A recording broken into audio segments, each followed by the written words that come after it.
భారతీయ తొలి ఉపాధ్యాయురాలు సావిత్రిబాయి పూలే 194వ జయంతి సభను సాహితీ భారతి ఆధ్వర్యంలో బాపట్లలో ఘనంగా నిర్వహించారు. మహిళా విద్య కోసము, పీడిత ప్రజల అభ్యున్నతి కోసము జీవితాంతం పోరాడిన వీరవనిత సావిత్రిబాయి పూలే అని ప్రజాకవి డాక్టర్ ఎస్ శ్రీనివాస్ కొనియాడారు. బాపట్ల జయదేరుపేటలోని సాహితీ భారతి కార్యాలయంలో జరిగిన సావిత్రిబాయి పూలే 194వ జయంతి సభకు డాక్టర్ శ్రీనివాస్ అధ్యక్షత వహించారు.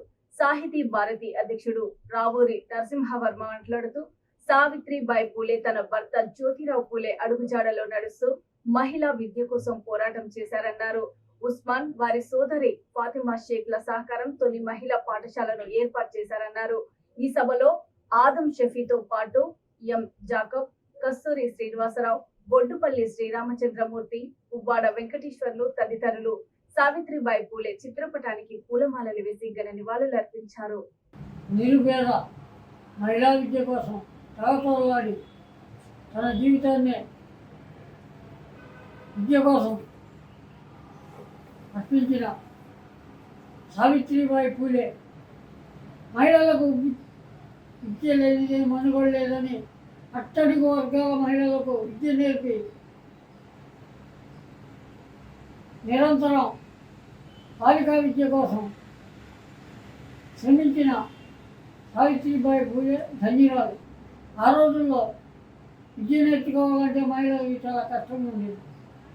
అందువల్ల ఒక ముస్లిం మహిళ ఫాతిమా బేగం వాళ్ళ అన్నయ్య వాళ్ళ ఇంటిని విద్యాలయంగా మార్చి అక్కడి వారికి చదువు నేర్పారు. సాధారణంగా సావిత్రిబాయి పూలే అనగానే తొలి ఉపాధ్యాయురాలుగాను మహిళా అభ్యుదయం కోసం రాకులాడిన ఉద్యమించిన మహిళామణిగా ప్రసిద్ధిగాంచినది. కానీ ఆమె అంతకు మించిన గొప్ప సంఘ సంస్కర్త. కరోనా నగరంలో ప్లేగు మహమ్మారి వ్యాధి విజృంభించి గ్రామాలే ఊడ్చుకుపోతున్న ఆ రోజుల్లో మరి ఆమె స్వయంగా వారికి దగ్గరుండి సేవ చేసి తన జీవితాన్ని కూడా ఆ సేవలోనే సమర్పణ చేసుకుంది. ప్లేగు వ్యాధికి బలైపోయింది.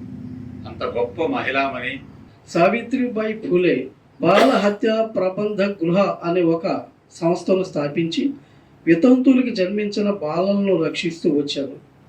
ఈమె గొప్ప రచయిత్రి కూడా. పావన కాశీ సుబోధ రత్నాకర్ అనే గ్రంథాన్ని, కావ్య పూలే అనే గ్రంథాన్ని కూడా రచించారు. వీరు జన్మించిన జయంతిని పురస్కరించుకొని భారత ప్రభుత్వం మహిళా ఉపాధ్యాయ దినోత్సవంగా ప్రకటించారు. దేశం అభివృద్ధి చెందాలంటే స్త్రీకి విద్య కావాలని పట్టుబెట్టి మన సావిత్రిబాయి పూలేకి అండగా ఉండి విద్య నేర్పినటువంటి ప్రతి విద్యార్థి కూడాను చదువుకోవాలని పట్టుబట్టి విద్య నేర్పించింది. ఆమె మొట్టమొదట ఒక చిన్న సంస్థగా చేర్చి చివరికి 52 పాఠశాలల్లో చేర్పించింది.